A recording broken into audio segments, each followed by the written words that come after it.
गांव का नाम था सुमेरपुर। छोटा सा, लेकिन लोगों के दिल बड़े थे। कम से कम कभी हुआ करते थे। चारों तरफ हरे भरे खेत, बीच में बहती छोटी सी नदी और नदी के किनारे बसा गांव। यहाँ के लोग मेहनती थे, पर पिछले कुछ सालों से गांव का माहौल बदलने लगा था। पहले जहां लोग एक दूसरे के सुख दुख में साथ खड़े रहते थे, अब वहां स्वार्थ ने जगह बना ली थी। हर कोई अपने बारे में सोचने लगा था। मुझे क्या मिलेगा, मेरा क्या फायदा है। इसी गांव में रहता था रामू किसान।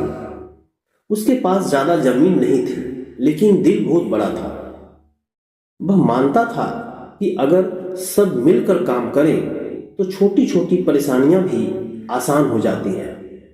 रामू का पड़ोसी था श्यामलाल।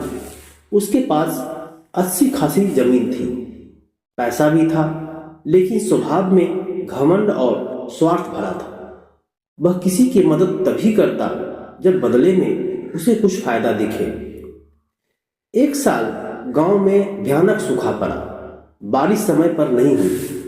नदी का पानी भी कम होने लगा। खेत सूखने लगे और लोगों के चेहरों पर चिंता की लकीरें साफ दिखने लगी। गांव की पंचायत बैठी। सरपंच ने कहा, अगर हम सब मिलकर नदी से एक छोटी नहर बना लें तो खेतों तक पानी पहुंच सकता है। रामू तुरंत बोला, मैं अपने हिस्से का काम करने को तैयार हूं। मजदूरी नहीं भी मिली तो चलेगा।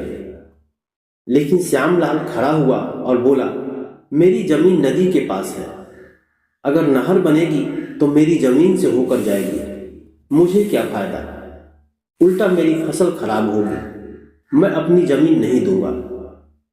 कुछ और लोग भी श्यामलाल की बात से सहमत हो गए। पंचायत बिना किसी फैसले के टूट गई। रामू ने हार नहीं मानी। वह गांव गांव घूमकर लोगों को समझाने लगा, आज अगर हम अलग अलग सोचेंगे तो कल किसी का खेत नहीं बचेगा। सहयोग से ही जीवन चलता है। कुछ गरीब किसान रामू के साथ आ गए। उन्होंने बिना किसी लालच के नहर खोदने का काम शुरू कर दिया।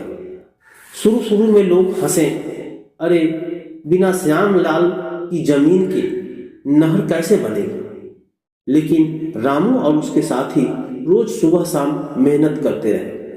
वे जानते थे कि अकेले नहीं, मिलकर किया गया प्रयास ही सफल होता है। इधर श्यामलाल अपनी जमीन बचाने के चक्कर में किसी की मदद नहीं कर रहा था, लेकिन सूखे ने उसके खेत को भी नहीं छोड़ा। उसकी फसल भी सूखने लगी। एक दिन तेज आंधी आई। नदी के पास की उसकी मेड़ टूट गई और थोड़ा सा बचा पानी बह गया। श्यामलाल घबरा गया। वह मदद के लिए इधर उधर दौड़ा, लेकिन जिन लोगों को उसने कभी मदद से मना किया था वे भी अब उदासीन हो गए। उसी रात श्यामलाल के घर आग लग गई, सूखी घास से। गांव वाले दौड़े, लेकिन पानी कम था।